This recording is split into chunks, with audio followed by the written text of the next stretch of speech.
We are the Farewell Continental Band. Minus 2. We both grew up in Minnesota, and I can't remember what year. It must have been in the late 90s. Late 90s. Late 90s we met. We started and we just wrote a couple songs together, like the ideas, and then we were like, hey, call people who are around. And like his old drummer from Small Towns Burn a Little Slower, Josh, was around and available. So we were like, hey, why don't you play drums on this? And then we called Jim. I don't know, who knew Jim? Jim was this kid who's always at these shows, and we just started hanging out because he's funny and he's friends with some of my friends. And at the time he played a little bit of bass, and he was over at my apartment, and I was like, hey, I'm trying to write this part for a song. Can you play the bass line underneath it while I work on a guitar part? He's like, all right. And then so he'd do it kind of really loosely, and then I'm like, okay, cool, thanks, dude. I think I got the part figured out. And then he knew we were going to the studio, and then he's like, so can I play on the recording? And at the time, so he talked his way into this band. Okay. I think we met on a sidewalk once. Okay. Oh yeah, that's right. That's kind of how the band was formed. It's just whoever was available to record the first EP that we did ended up being in the band. Yeah, it wasn't like planned out. There were no auditions. It was just kind of like Justin and I had this idea, and the band just kind of haphazardly fell together.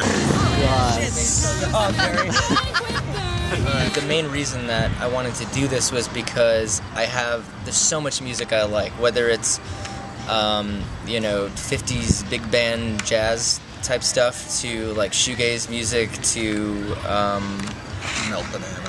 Yeah, just like anything. There's just so many types of music that I appreciate, and Motion City fits a certain portion of that, a large portion of that. And I think as Motion City's grown, it's kind of expanded as well. So I wanted specifically to focus on all the weird stuff from like Pavement, My Bloody Valentine, Guided by Voices, Jesus, Mary Chain, the stuff with feedback noise. And I knew that this guy liked the noise, and so that's where we kind of started. A lot of music, as in the last 10 years, due to,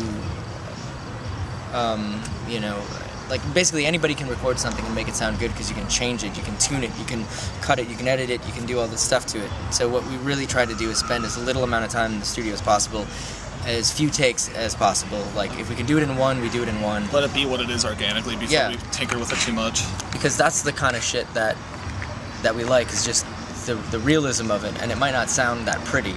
But everything we do, like mix-wise and everything, is on purpose. And we both have an affinity for early 90s. And luckily, we ran into Vinny from Less Than Jake, and he owns Paper and Plastic. And I met him through a guy who was tour managing us at Motion City a while back, who was really good friends with him.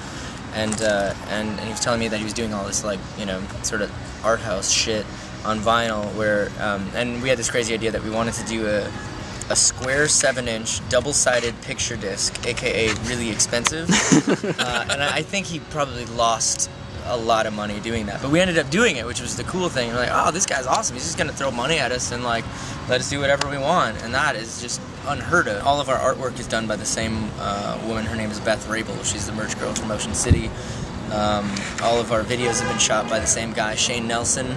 I think some of the stuff we've done has been a collaboration, but most of it is Shane's. Mostly you and Shane kind of go out for coffee or whatever you guys do together. Shane is amazing. He's so good, and I think he's finally starting to get the recognition that he so rightly deserves for all the other stuff that he's done. And so we just kind of surrounded ourselves with people who get... Ed Ackerson, too. Oh, yeah, and then we've been produced by Ed Ackerson.